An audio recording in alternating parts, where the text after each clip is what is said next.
وقال رجل مؤمن من آل فرعون يكتم إيمانه أتقتلون رجلا أن يقول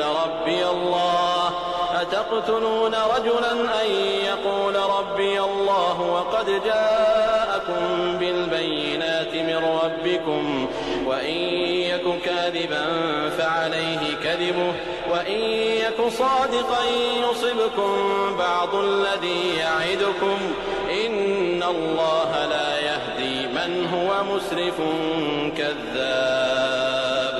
يا قوم لكم الملك اليوم ظاهرين في الأرض فمن ينصرنا من بأس الله إن جاءنا.